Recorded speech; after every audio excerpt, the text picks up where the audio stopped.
Jay.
Nancy, she would let us squeeze here.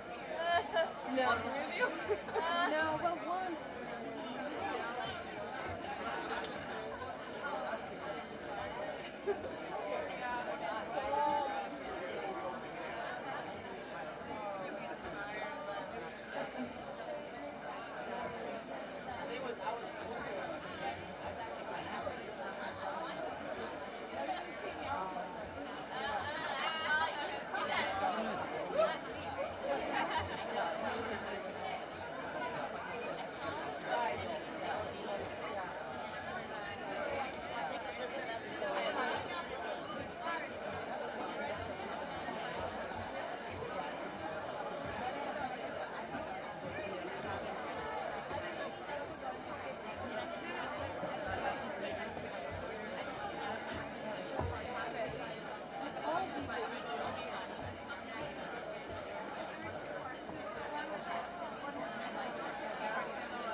Good evening.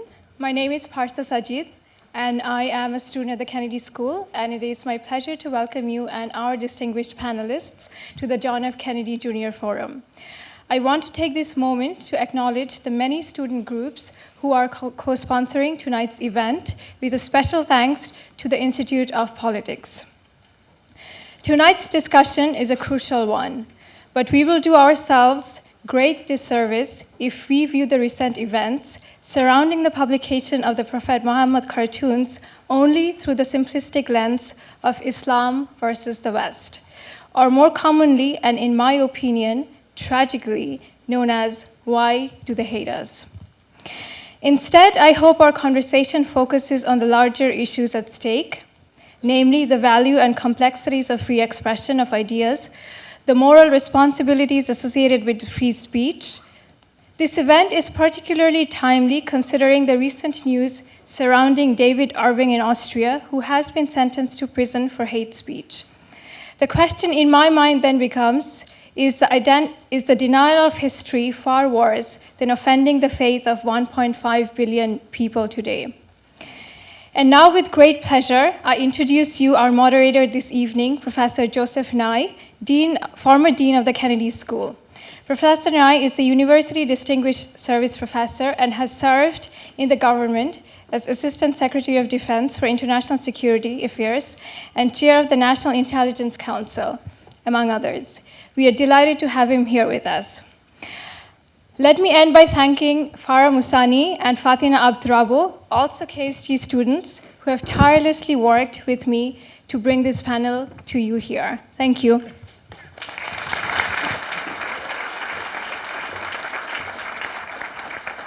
Good evening, and let me start with we're all set with mics.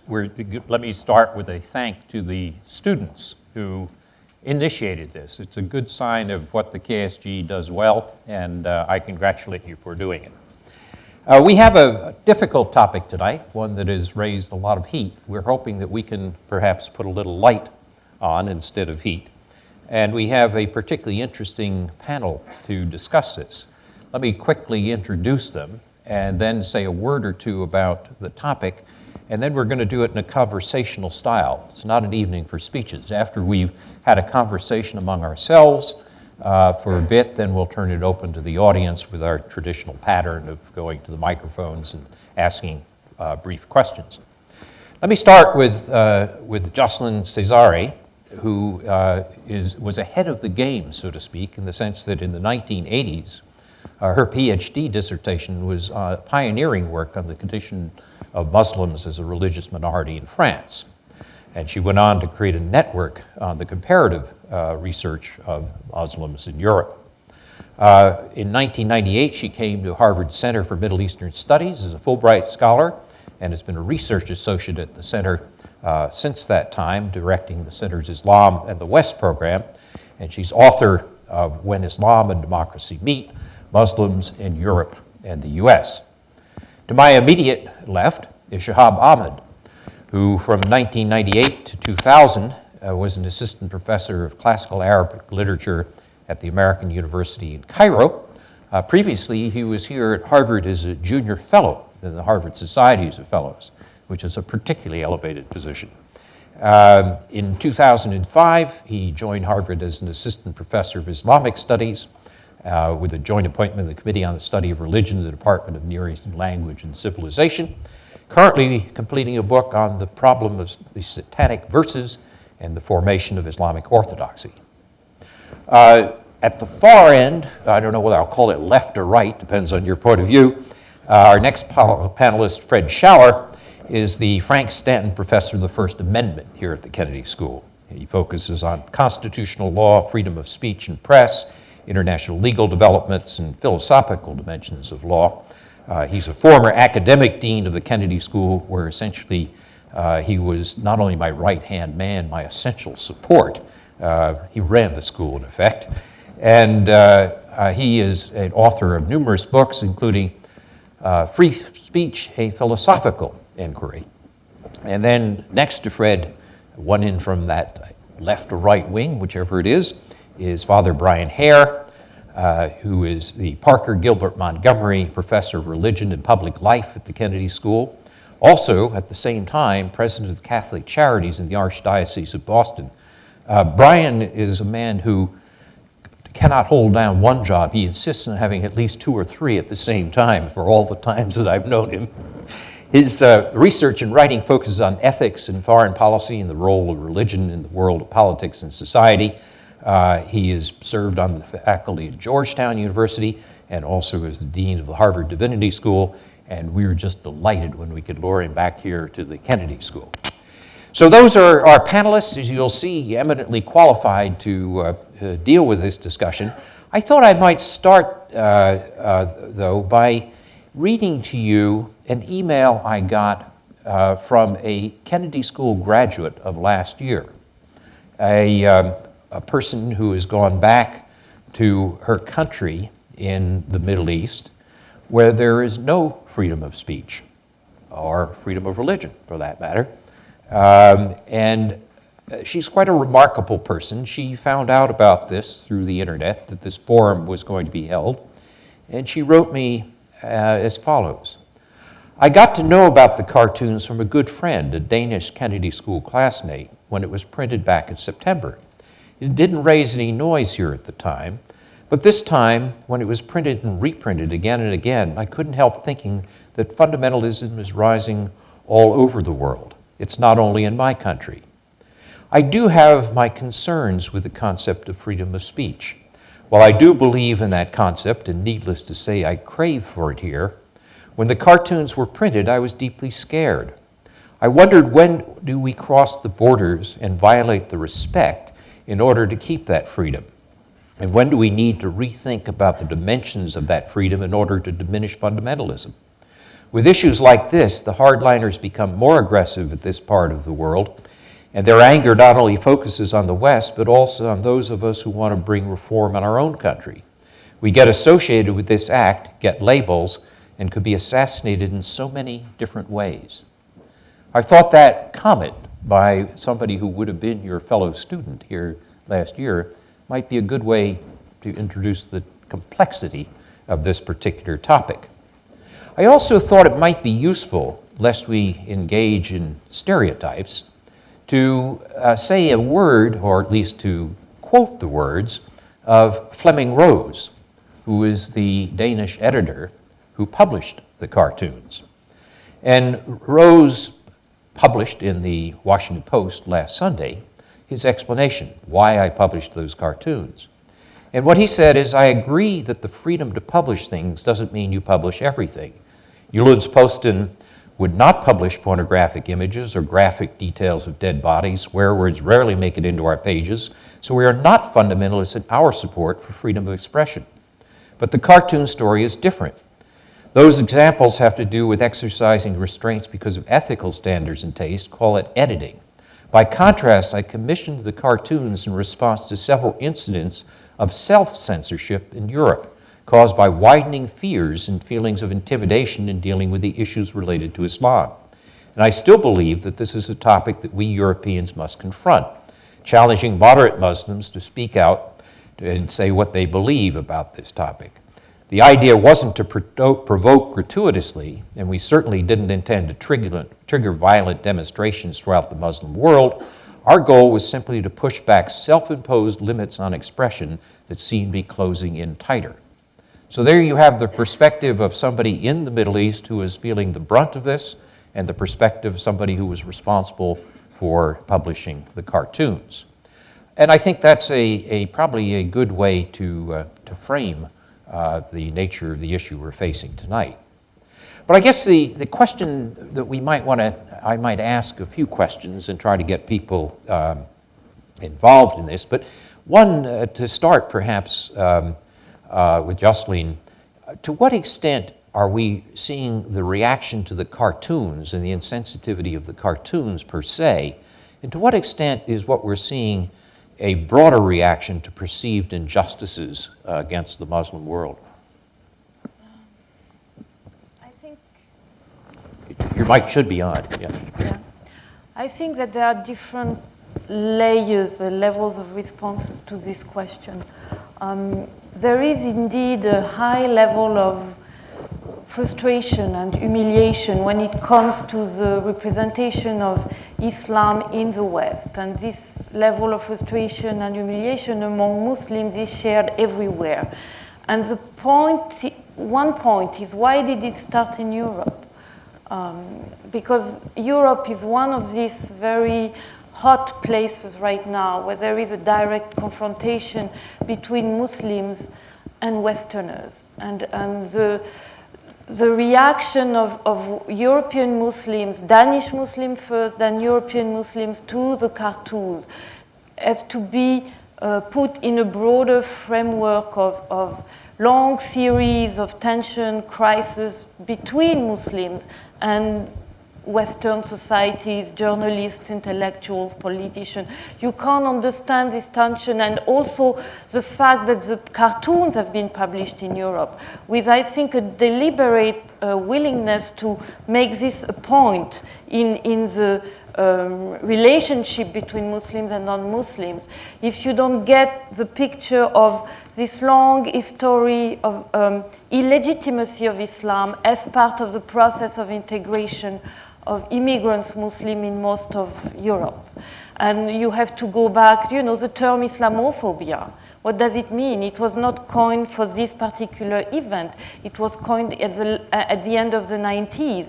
And it goes with a long series of discrimination when it comes to religion. There are socioeconomic discrimination, political discrimination. Muslims feel that Islam is not treated on an equal footing with all other religions in different European societies. And the cartoons have been seen by them as part of this long process. So yes, of course, there is a high sensitivity, and you can also go back to the Rushdie affair in the 80s, even though the conditions are slightly different because Rushdie is a Muslim, and the situation was at the time different.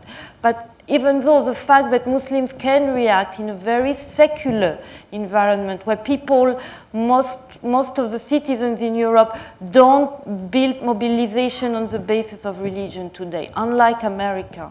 And I think it's also something to keep in mind, this very secularized level of social and cultural relationship for which Muslims are, you know, in some way with which Muslims are at odds and in tension with that. And it does explain that today the focus is on visibility, legitimacy of Islam in public spaces in Europe. So this is the first level. Why did it become global? Because the cartoons, as you may know, have been published at the end of September last year, and the crisis became global or mid-January. And the fact that the crisis expanded all over the Muslim world is related to the action of Muslim states, some Muslim states. We can refer to Saudis. I mean, there is a moment, there is end of December, the International Islamic Conference took place in Mecca. And most of the Muslim world was present. And there was also some Danish delegation there. And that's where the conflict or the crisis took an international dimension. And there, you can't understand this high sensitivity of Muslims all over the world and the fact that some states could use it as a political tool if we don't relate that to the post-9/11 situation. I mean, and there is no coincidence that the places that have been the most inflamed are Palestine, Iran, Syria, because all these are the hot spots of the redefinition of Islamic geopolitics after 9/11. And it does have this instrumental dimension of Islamic State that have been in the target and in the mirror of the Western politics since 9/11 to use it as a political resource, clearly. There's also an instrumental part of it. If you think of the cartoons have been out in the public domain for some time, to what extent was it used by groups or by governments? Secretary Rice has complained that that the governments of Syria and Iran, which are otherwise able to control demonstrations, suddenly found this a very useful thing. Shihab, how much of this was also manipulated?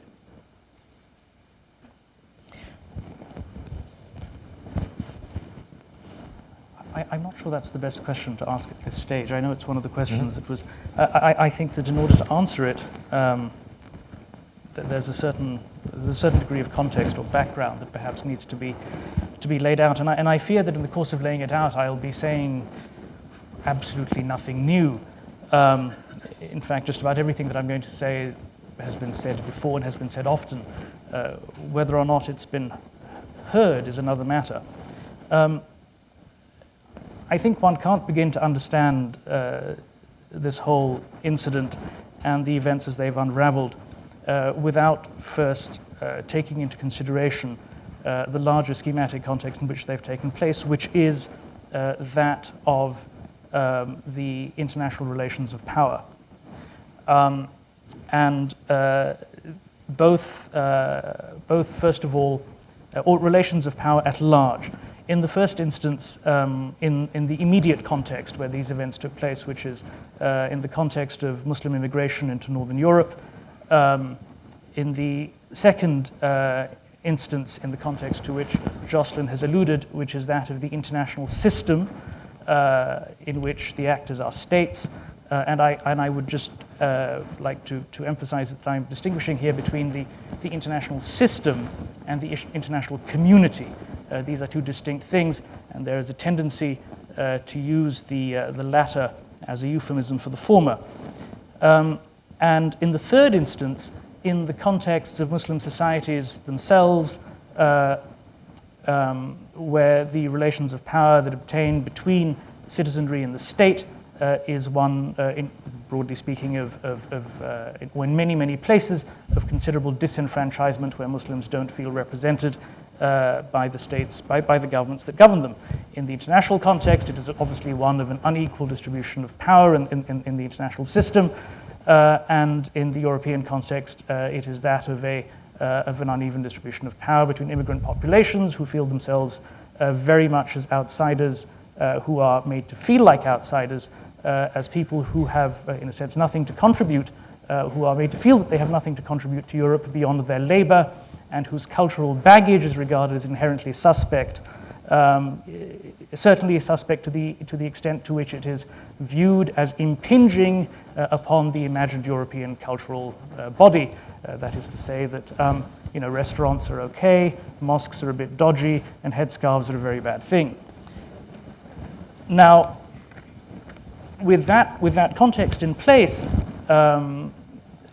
as Jocelyn has said, Muslim states have responded really very much, as states do respond, as it is in the nature of states to respond, which is to use whatever materia is available to most serve their purpose within the international system. There's absolutely nothing remarkable about that.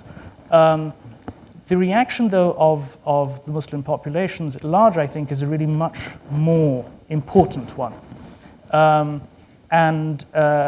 In that regard, if I could just perhaps answer the part of the question that you addressed to Jocelyn, which she didn't get onto, which is the question as to whether this response is primarily a response to the offensiveness of the cartoons, or whether it's a response to other things. I think the answer there is that it's a response to both, but that the other things are really very, very important. In this general sense of disenfranchisement from the international system and the international community that I think Muslim populations by and large feel,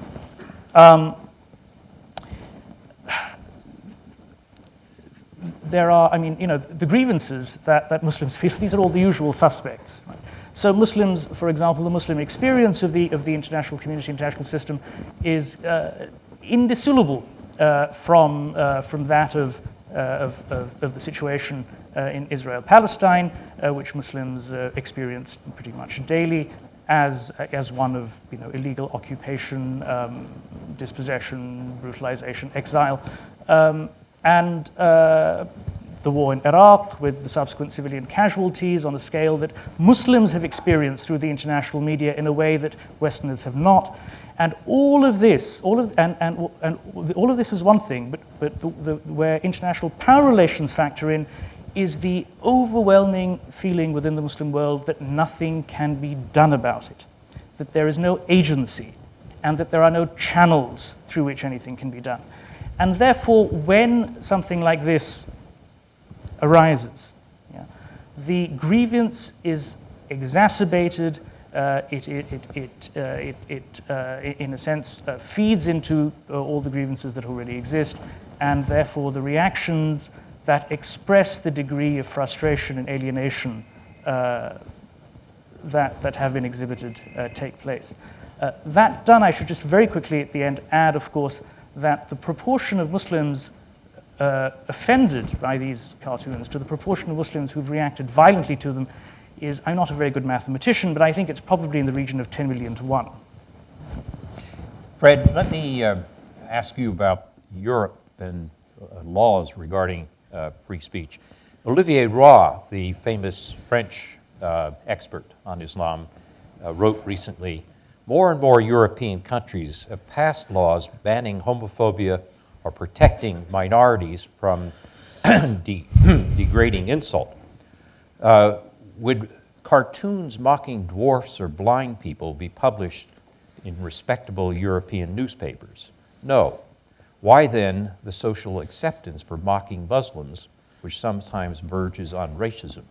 Are the Europeans following an internal double standard? Well, it is more so perhaps in some countries than others. I mean, I think you asked the question in the right way. We ought to ask this in light of what goes on by and large in Western Europe and not think of it in American terms. That is, the US is clearly on issues of free speech in general and hate speech in particular, an international outlier. In the US, as a matter of quite well-settled constitutional law, there are no laws against hate speech. The Ku Klux Klan can and does burn crosses in communities disproportionately populated by African Americans. The Nazis can march, the Supreme Court said in 1977, in full regalia in Skokie, Illinois, disproportionately populated by Holocaust survivors. People can burn flags, deny the Holocaust. The full range of hate speech is constitutionally protected in the US, and most, if not all, of the rest of the open, liberal, democratic world thinks the US is wrong about this. Indeed, we go back to the late 1960s, the Convention on the Elimination of Racial Discrimination, the International Covenant on Civil and Political Rights, demand that member nations, demand that signatory nations have laws prohibiting incitement to racial hatred. The US has reserved the technical international law term on these, but all of the countries of Western Europe prohibit, broadly speaking, incitement to racial hatred, various other forms of ethnic insult, and so on. That said, the actual practice in those countries, as well as Canada, Australia, New Zealand, South Africa, and so on, the actual practice tends to vary somewhat. Denmark is historically, among the more libertarian of the Western European countries. Denmark has tolerated forms of hate speech that are technically illegal, that typically have not been tolerated, for example, in France. Some countries are more or less consistent about this. Holocaust denial and the like is prosecuted in most Western European countries. France, unlike others, also has on several occasions fined the former actress and current animal activist Brigitte Bardot for anti-Arab, anti-Islamic statements. Oriana Fallaci, for her recent book, is in some legal difficulties in Italy now, and in France. France commenced the prosecution, ultimately unsuccessful, against the novelist Michel Houellebecq, if I pronounce it right, again for anti-Islamic statements. So France, probably among the Western European countries, is the most consistent at across-the-board sanctions. Denmark, possibly the UK, are the closest to the US, although they're pretty far away, probably the most committed to free speech being dominant over a large range of other values.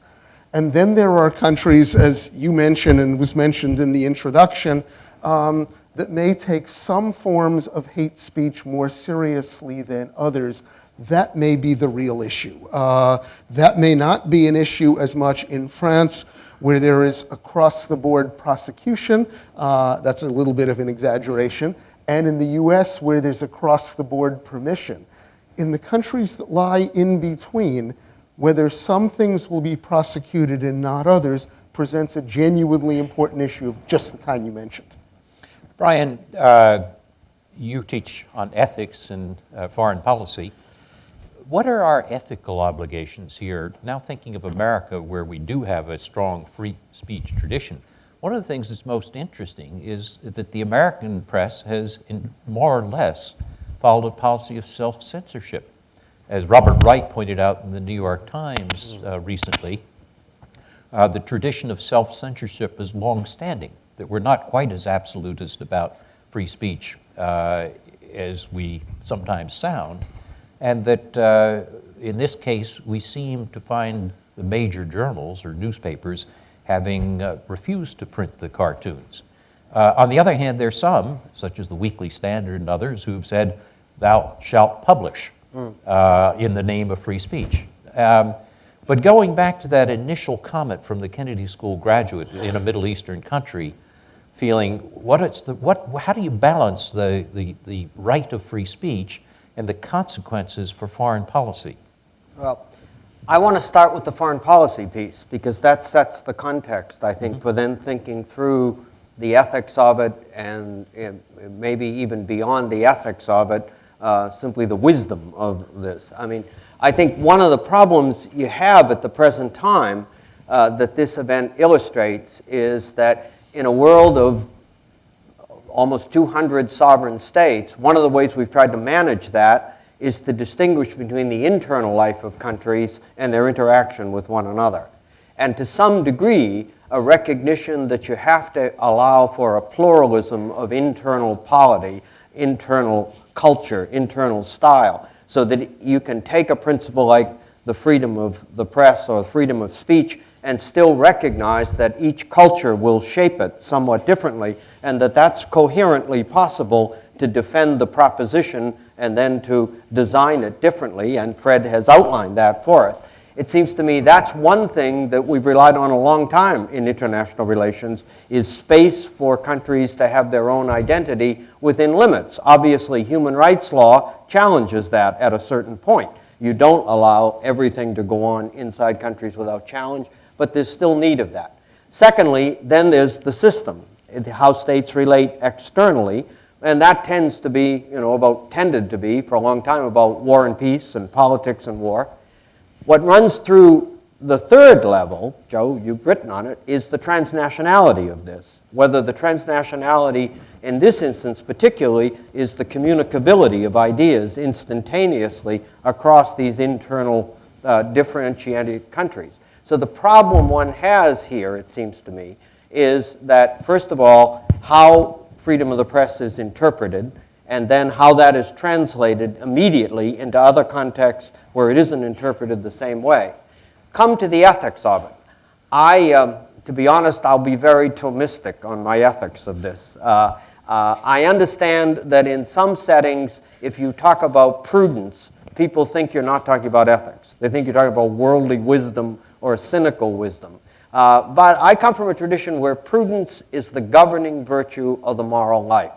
Prudence is precisely the ethical virtue that teaches you how to use all the other ethical principles you have.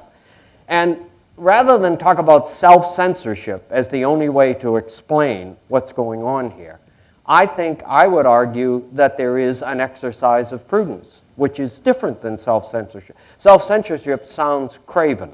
It sounds as if the only motivation you have for not doing something is you're afraid of something. Prudence is finding a fit between the problem before you and the reaction it will provoke. And I think that has a lot to do with it. Now you come to one other piece, and that is it's always been hard enough to deal with ethics and international relations, but we now have a resurgence of religion as part of international relations. And that is, relatively speaking, fairly new and recent. I mean, to some degree, I think we secularized international relations after the wars of religion in the West. And that was regarded as a prudential move. It is now back on the table. So how you exercise prudence when the question at issue is not simply about politics, trade, economics, or even about ethics, but about religion, is a very particular kind of problem. And I think that to some degree, it is wrongly stated to talk about self-censorship in this instance. I would talk about it as prudential judgment about the intersection of religion and politics in a world in which it's very difficult to manage religion and politics, both within states and across states. I tend to agree with that, but it's also worth noticing that Fleming's Rose was trying to resist self-censorship. Robert Wright was saying self-censorship may be a good and moral thing in certain circumstances. But Fred, let me ask you as an expert on the First Amendment, what do you think of the argument made by the Boston Globe writer David Greenway, who said that even in legal terms, we have a principle that free speech has limits, and that to print these cartoons at this time, in this state of the world, is like crying fire in a crowded theater. And that even with our own legal tradition, without Brian's moral prudential tradition, that this was not a wise or even necessarily correct decision. I think he's interpreting a broad tradition rather than current doctrine. Under current doctrine, it would require an enormous number of reversals of Supreme Court cases going back about 40 years in order to make any of this unlawful. Holmes talked about crying fire in a crowded theater in 1919. Since the mid-1960s, most of the doctrines, all of the doctrines that I've talked about, are quite well entrenched. The impermissibility of prosecuting for incitement to racial hatred goes back to a 1969 Supreme Court case involving the Ku Klux Klan. People frequently say that, well, rights involve limits, rights involve responsibilities. That's right, and we can have a decent debate about what American doctrine ought to be. But to suggest that there are resources in American law right now to go after any of this misinterprets quite extremely the existing tradition. Unlike Europe, unlike South Africa, unlike Australia, unlike New Zealand, where there are the existing statutes, the existing judicial precedents, the existing understanding of a much broader range of limits on free speech than exists here. So outside of the US, even in our neighbors to the north, there are understandings and doctrines about free speech that would be far more facilitative of prosecution. But I think it misstates American law to say that we're even close to being able to legally deal with the cartoons, the Klan, the Nazis, the Holocaust deniers, and so on. We've talked about causation and some of the prudential and legal dimensions of this. Maybe now we should ask what should be done.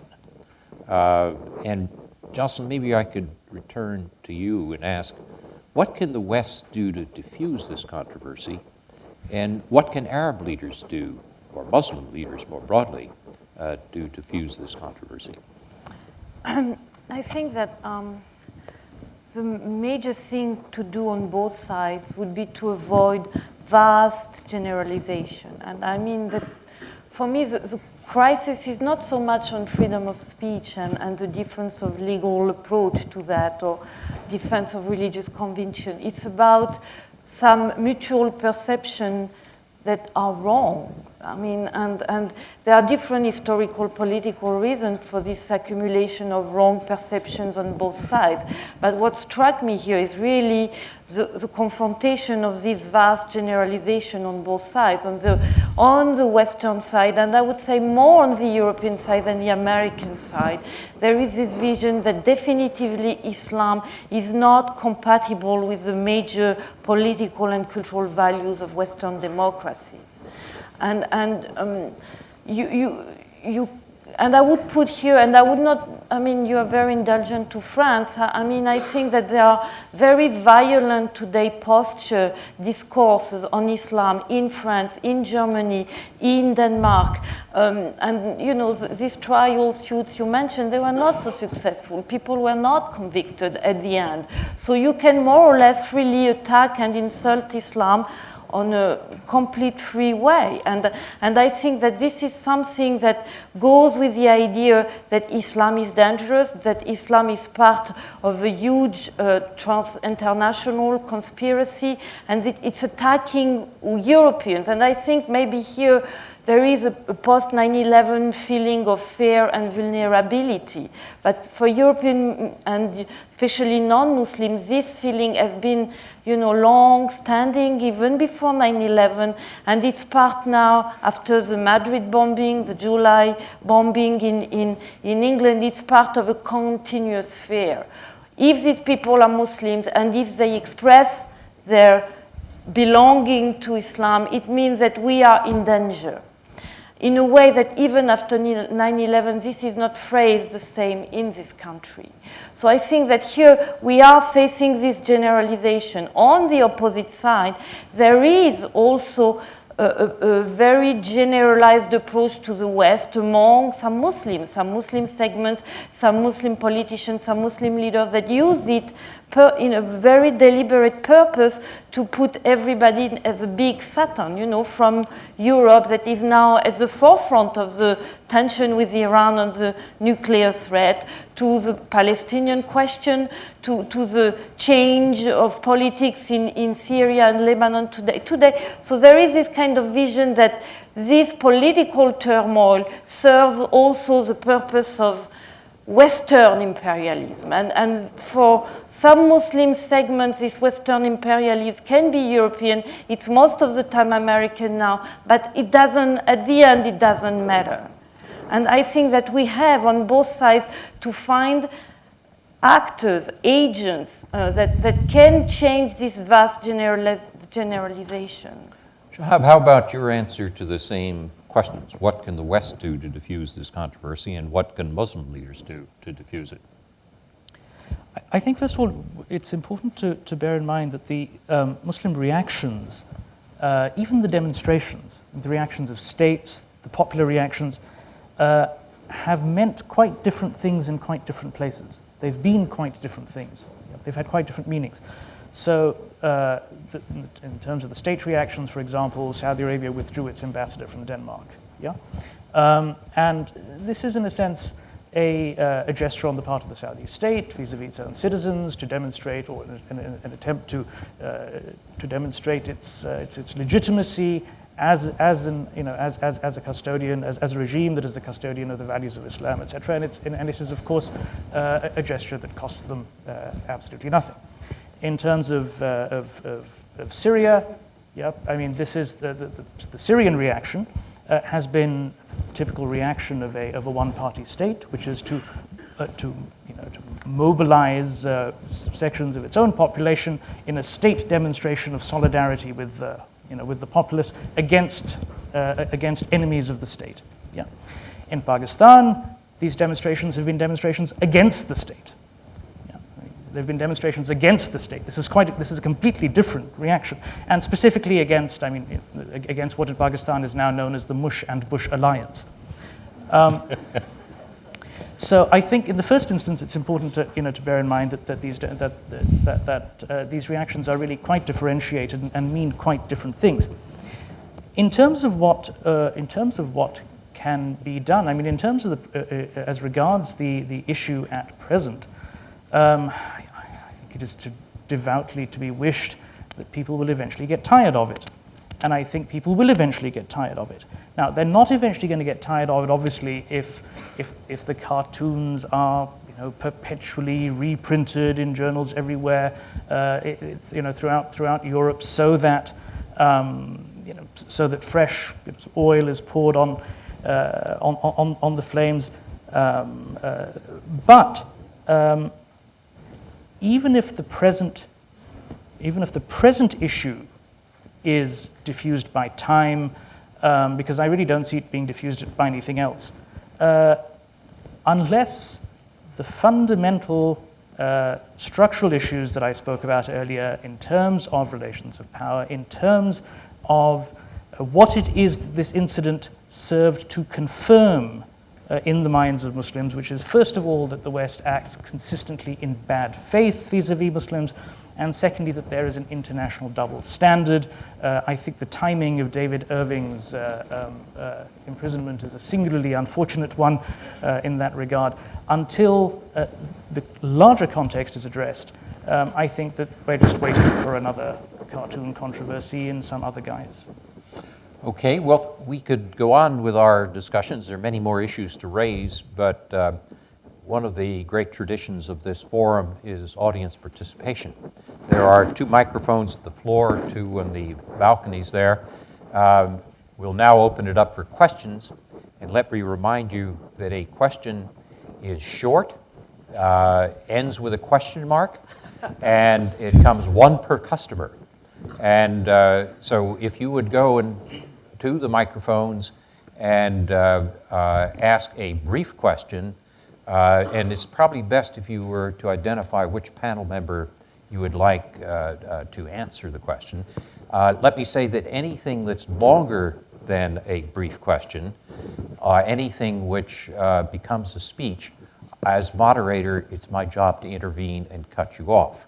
So with fair warning, not censorship, I will warn you that the rules of the game are brevity. Professor Kent. I was wondering if somebody could speak to the Oh, I'm sorry. I should also have said, I know who you are, but let's ask you to introduce yourselves. So. Oh, I'm Frances Kem. I'm professor of philosophy and public policy at the Kennedy School and in the philosophy department. I wonder if someone could speak to the question of what Islam considers to be permissible reactions to what it sees as inappropriate behavior. That is to say, from its perspective, this was inappropriate behavior. We've had a debate about whether it was or it wasn't. But there's the other question of whether Islam or strong leaders within it take the view that, may take the view that, for example, declaring death threat to the writers of the cartoons is an appropriate response, or it isn't, burnings are appropriate or not. I think people form impressions about Islam because they're not sure what the official doctrine, if there is any, on this issue is, and whether people who respond are overreacting in the light of their own doctrine. So could someone answer that? John, you would start? Or then maybe Justin also will give you a double on this. As you said, the official doctrine, if there indeed is one, and I think this is a very important it's a very important distinction that you've made. There is universal agreement in Islamic law that insulting or reviling the Prophet is not only a sin but is in fact a criminal act, and that the penalty for which, or the extreme penalty for which, is death. Now, there's a disagreement amongst schools as to whether somebody who does this should first be allowed to repent, and some schools hold that the person, if he repents, is then spared the punishment, and there are schools that hold, well, if the person repents, he repents, and that's between him and God, but he gets punished anyway. That That said, of course, the question that arises here is one of jurisdiction, which is to say that this is not something that the cartoons were not published within the territorial jurisdiction of Islam, of Islamic law, to the extent that it exists in any case within the Islamic world. And the fact that and this is also a very important fact, that the fact that you have such a variety of legal systems through the Muslim world, the fact that not every Muslim state in fact applies Islamic law, has meant, in a sense, that large bodies of Islamic law have become, large bodies of Islamic law are the unofficial property of religious scholars. And as such, you have the phenomenon whereby on any given issue, which is also a historical phenomenon in terms of which has a different meaning in the pre-modern context to the modern, but on any particular issue, therefore, you have not a single state-constituted legal body that issues that issues a legal judgment, but rather individual scholars issue legal judgments, fatwas. Yeah, and as such, the fatwa, which is a legal opinion, is not limited in the first instance formally by a particular territorial space. It's a legal opinion. And it's generally legal opinion in response to a theoretical position. So what is the legal judgment in terms of somebody who insults the Prophet? The legal judgment is capital punishment unless the person repents, and in some instances, even if the person does repent, and that is the law. With this very peculiar new international context, a modern context in which all of this becomes slightly deranged organizationally. And it's that organizational derangement that is a part of the problem. Justin? If I may add one point to that, more on the sociological note of it. You have to draw a distinction between the reaction in Europe and outside Europe when it comes to Muslims. In European societies, Muslims have used the legal resources that were there to protest. And there have been lots of debate that I've followed among different Muslim communities across Western Europe. And you have very conflicted approach to that. Most of Muslims will feel very saddened and shocked by the cartoon, but they don't feel like they have to take major action on it. And they, more or less say this is how it is and we have to deal with that. And you have the level of religious leaders that have been articulating a protest and not using violence as like you do in any kind of civic or civil organization, saying we don't agree and for this and this and this reason. The violence came from the Muslim world for the political and international reasons we have mentioned. And what is interesting is how some Muslim leaders in the West and outside the West, I'm thinking of the Prime Minister of Malaysia, that they also condemned the use of violence to protest against the cartoon. So we are having here once again, different levels of response, and there is a legal position that most of Muslims, when they react to protest, don't automatically know. We have also to be aware of that. And there is a use of violence in the name of Islam that doesn't reflect the richness of the Islamic tradition that Shahab just mentioned. My name is Nasser Fazal. I teach in a local university. This is for Professor Nye. Several years ago, in a debate with Samuel Huntington, you stood ground against him about the clash of civilization hypothesis. How do you stand now? My views remain the same, which is that I don't think what we're seeing is a clash of civilizations of Islam versus the West. I think what we're seeing is a civil war within one civilization, Islam, between a small group of extremists who want to use violence to enforce a simplified version of their religion on a vast majority, and a much larger majority which may have many grievances and many different interests, but also which share certain values with the West.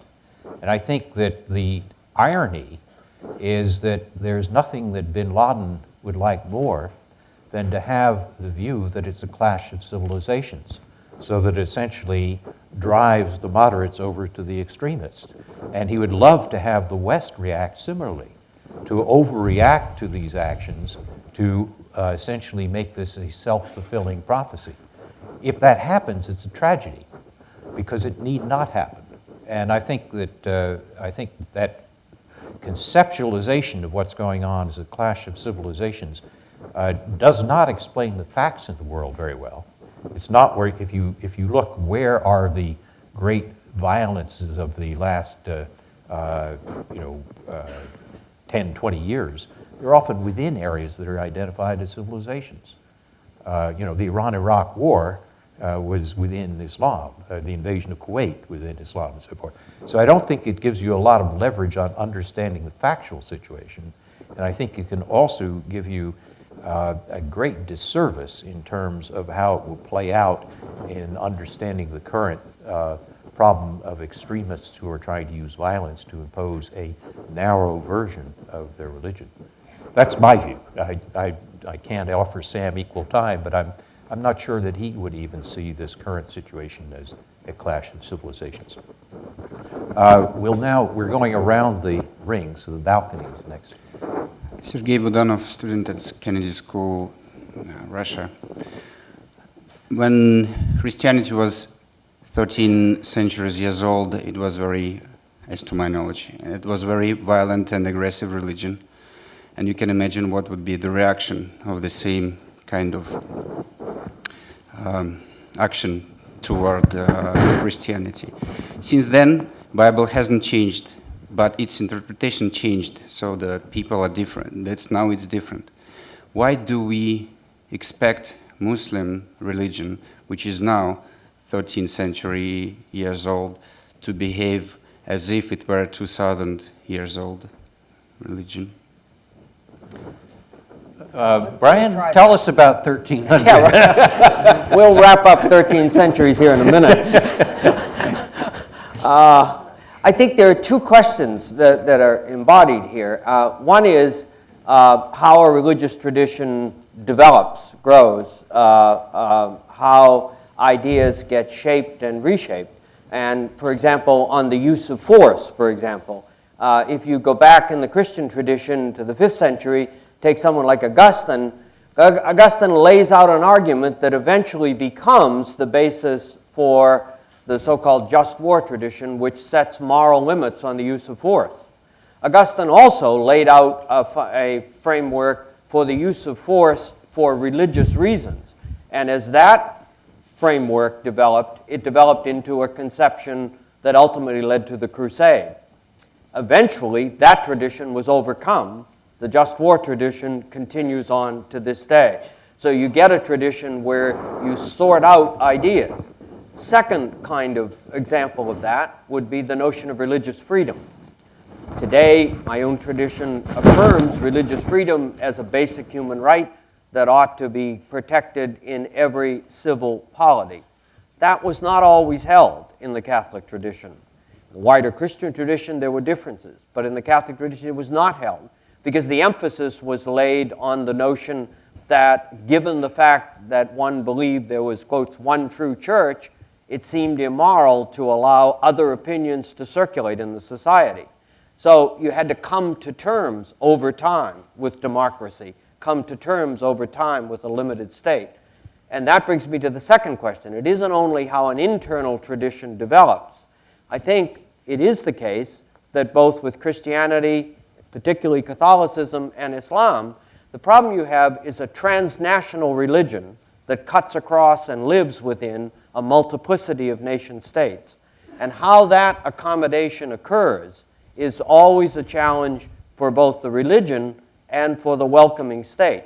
There were clearly indications in the West where Catholicism was regarded as a threat to a conception of freedom precisely because it took a while for Catholicism to come to grips with an Enlightenment view of freedom. So you get development within the tradition, you also get this problem of how transnational religiosity is fitted into a given nation-state concept and what kind of moves have to be made on both sides to come to accommodation.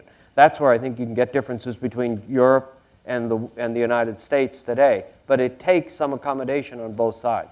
And ironically, technology is making the buffering of the past more difficult. That's exactly Because once upon a time, nobody would have heard or seen these cartoons. Right. With text messaging, Right. passes immediately. Yes, go ahead. Mm-hmm. Yeah, I mean, I have a big problem with the basis of your question, because what you're suggesting is, well, Islam needs another 600 years to sort itself out. It also contains the assumption that Christianity has sorted itself out. But you're saying Islam needs another 600 years to sort itself out, and it can't be helped 1,300 years into a religion, it's going to be violent. I mean, all religious traditions, really all religious traditions, even Buddhism, you just need to look in Sri Lanka today, contain within them mechanisms for the legitimation of violence in certain circumstances. And again, to understand violence today in the context of the Muslim world, I think you have to go back to the first thing that I said is said often but not heard, and that is relations of power and the sense of incapacity to address very, very significant perceived injustices.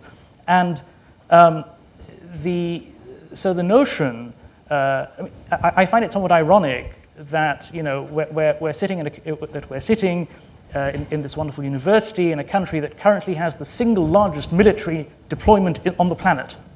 Yeah, it's a country at war, and we're characterizing Islamic civilization as violent. Yeah, I mean, one has to think a little bit about these things. One is not saying that there are no violent actions. Yeah, but there's plenty of violence to go around, and I think it's not helpful to think about it in these essentialist terms. We'll go to the other balcony.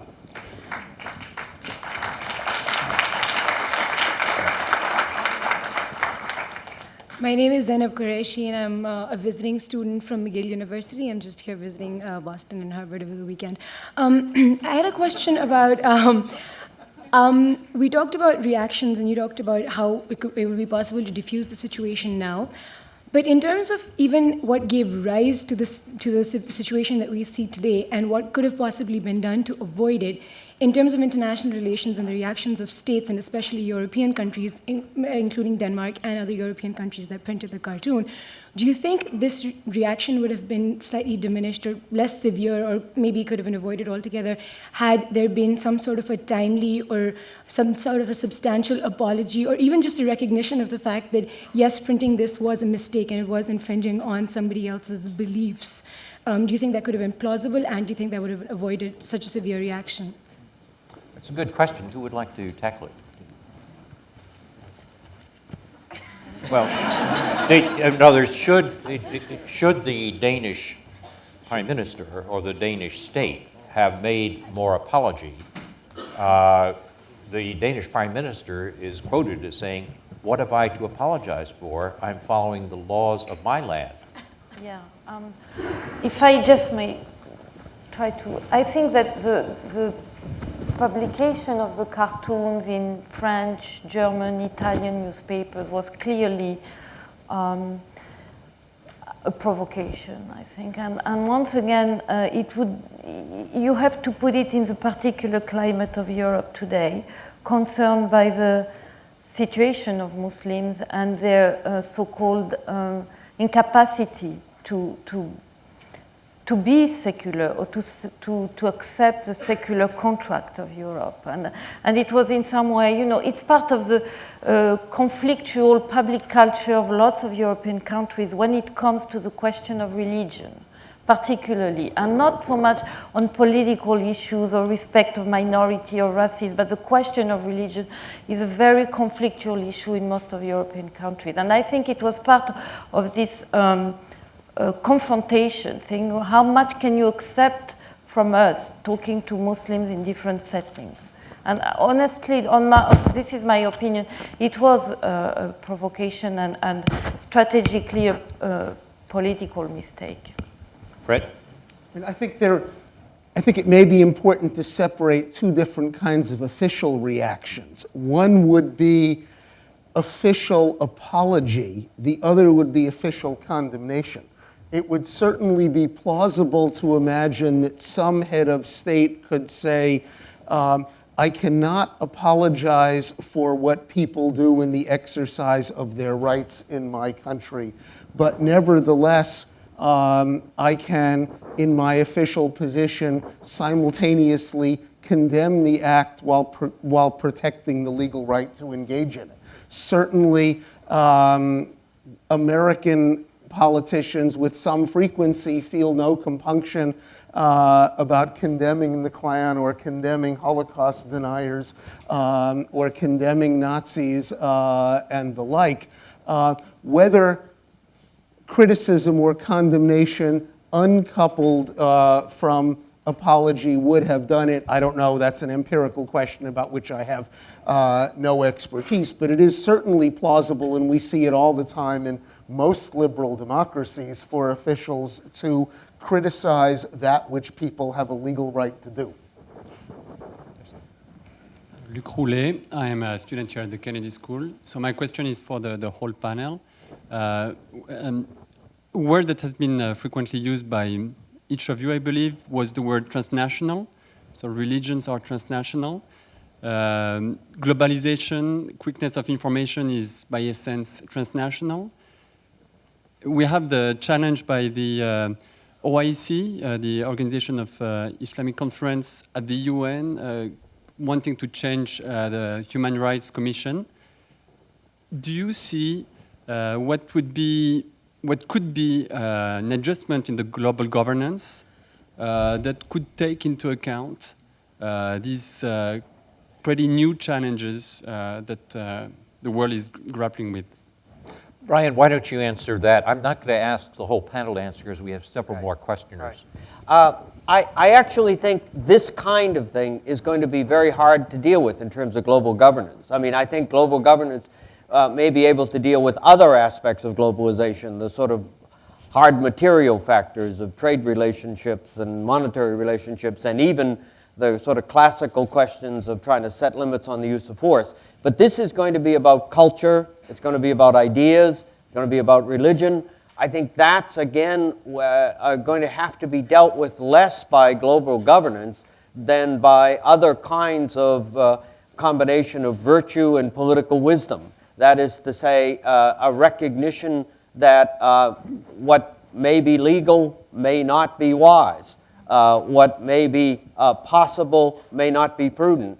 And that highlights the challenge of this kind of question. It isn't going to just be about statesmen or stateswomen. It's not going to be just about generals. It's going to be about citizens and groups and the use of a combination of intellectual, cultural, and religious themes in the face of transnational religious bodies that are both within states, across states, and influence states in their action.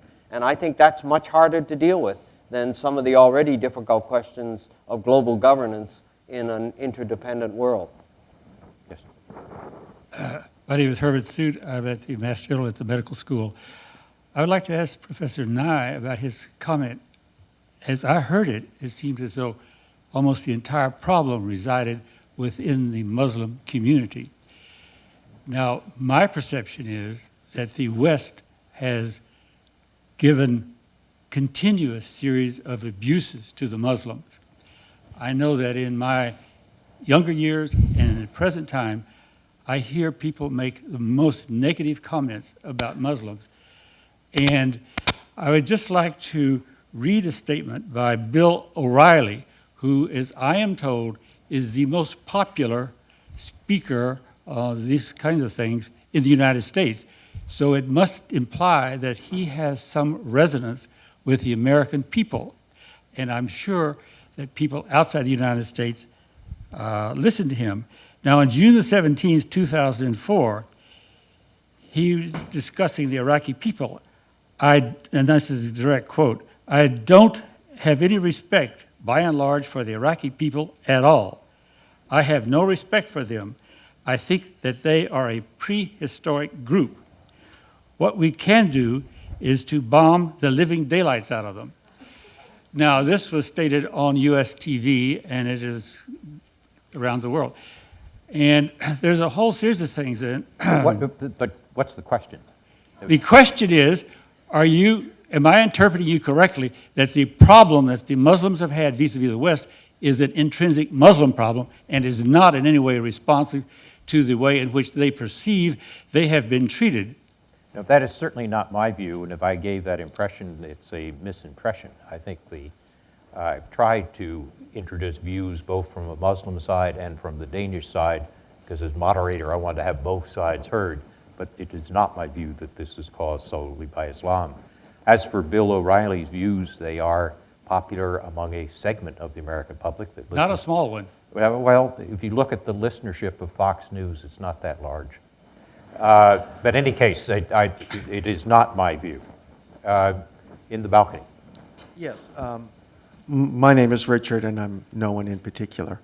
I'd like to pursue a question to Mr. Ahmad's response about, and I am hearing what you're saying about the frustration and powerlessness of the people of the Islamic world. But I'm wondering how much of that is a frustration of their own powerlessness within their own countries.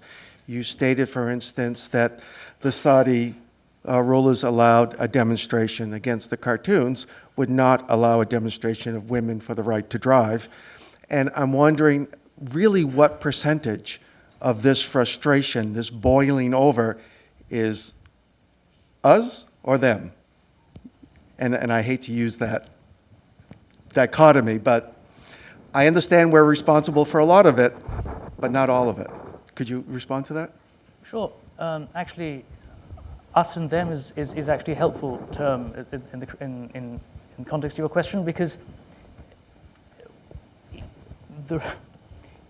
in this particular circumstance, us becomes them, right? Or them becomes us, which is to say that when you have a situation where you have unrepresentative, unaccountable, dictatorial governments throughout the Muslim world, disenfranchised populaces, those governments which are backed by the US, as historically has been, in fact, the majority of these governments, us becomes them. We are now at the getting to the very end. I will recognize two questions seriatim so that we can close the loop. So in the balcony and on the floor, and then unfortunately we have to terminate. Good evening. My name is Fatina Abdrab. I'm a first-year MPP student here, and I'm a Muslim. My question is kind of an existential thoughts that I've been having over the last few years. You know, after 9/11, I gave different speeches and did different things on Islam. After 9/11, of course, everybody had this interest in Islam, and in my bio, they would often write a moderate Muslim, and I think it's because of the sparkly headscarves I wear or something. But my question is for Shihab Ahmed and for Professor Susari. How dangerous is that designation of moderate, whereby embedded in it there are implications that people who don't wear beaded headscarves and tight jeans are not moderate and are somehow lumped into the extreme 10 million to 1 ratio that you gave earlier?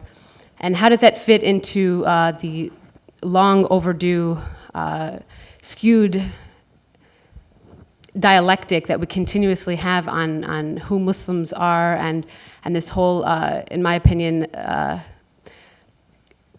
self-identified Middle Eastern experts that we see all over the place? Thank you. Hold that thought, and then for the last question. Oh, do you want to? I'm desperately trying to make it into a question. It's really a comment. Well, it has to be short, whatever it is. It is brief. It's brief. I think that this whole issue has been couched as an issue of freedom of the press, but I think it's also naive to assume that every single day editors in papers are not making judgments about what they should and should not print, just as this very same editor of this paper made a decision not to publish, and rightly so, offensive cartoons about Jesus. I think it's interesting that these cartoons are being published in right-wing papers across Europe and actually at Harvard as well. And I think the question is, what is behind the reason for publishing these? I would like to submit that it is to provoke a reaction, and then when some people do react, to point to that, to say that, okay, Muslims are violent. As a Muslim myself, I am deeply offended by these cartoons and by the racist elements behind it, which no one has mentioned tonight. It's not just that they're offensive, but they're actually racist. But I'm not burning up buildings. And so it's really important to remember that the press right now is just focusing on those people who are being violent and who are expressing themselves violently, when there's millions of us who are offended and are not doing the same. And this is a pattern, as you know, and I'd like you to either respond or not. Thank you. Thank you. And we have, what I'm going to do is go down the panel. Everybody gets a 1-minute last word. Shahab? Yeah. I'd just like to thank the last questioner for bringing in the editorial decisions of the newspaper vis-a-vis the Jesus cartoons. I thought that they were getting off scot-free in the course of our discussion. I don't know, really. Well, I think I do know what a moderate Muslim is. A moderate Muslim is something who says things that the discourse of power in the West likes to hear. That's a moderate Muslim. And this is... And this is just another one of those terms that has casually entered public discourse and has become a sort of an orthodoxy that defines the way that we understand the world, you know, in the same way that non-state violence is terrorism, but state violence is not terrorism. As I said earlier, the international, we have the nice happy thing called the international community, but we don't talk about the international system. And the way in which that really is what determines the membership of the international community. I think we have to be extremely sensitive. You had asked earlier, what can we do? And I think one of the things that we can do and that we need to do is to be extremely sensitive about the language that we use, because that frames the beginnings of our understanding of everything. And that we should not hand over our vocabulary to the world of the soundbite and to the world of the government statement. Jocelyn? Yeah, to respond to this question on moderate Muslims, it's part of what I call the Bin Laden effect. You know, after 9/11 came the idea that being religiously conservative and sticking to the Islamic tradition has automatically political and radical dimension to it. And I think this is a very dangerous mindset when it comes to looking at Muslims and you know, distinguishing what is moderate Muslim, which is indeed someone who not only talk like us or say things we want to hear, but look like us. It's also part of this full picture. And I think our way to look at Muslims today should not be their respect to the Islamic tradition or only the conservative or non-conservative approach to it, but there is a litmus test that we can apply to all religious groups today in the West or outside. What do they say about the other? What do they say about women? What do they say about respect of legality? And this should be the question, whatever the costume, the dress code, or the respect as an individual of most of the tradition is. I think that should be the real questions to ask. And we can be surprised that some people who look very secular and moderate can have not so liberal approaches to these three questions: the other, the women, and the legality. Right? I think two things. One, I think we do have to deal with the international system. I think we've had a lot of experience dealing with the international system. I think placing restraints and bringing under criticism the action of statesmen and armies, and I think we're better at that than we are at this question that we've been discussing tonight, which is a more diffuse question, which concerns not just people who exercise political and military power, but who are citizens. And Therefore, the education of the general citizenry is going to be crucial on this question, where you're combining religion, politics, and culture. Bill O'Reilly, I think, often describes himself as a Kennedy School government graduate and a Catholic. I think we failed him on both counts. I think he needs a little help from both Kennedy School and the Catholic Church about what it means to exercise a moderate mouth. And therefore, it does seem to me that's a good example of how important it is that multiple people get educated. I think finally, the other point is, we talk today about religion and politics all the time. The mediating term between them is ethics. Politics requires ethical restraint. Religious traditions produce ethical vision, but non-religious traditions produce ethical vision.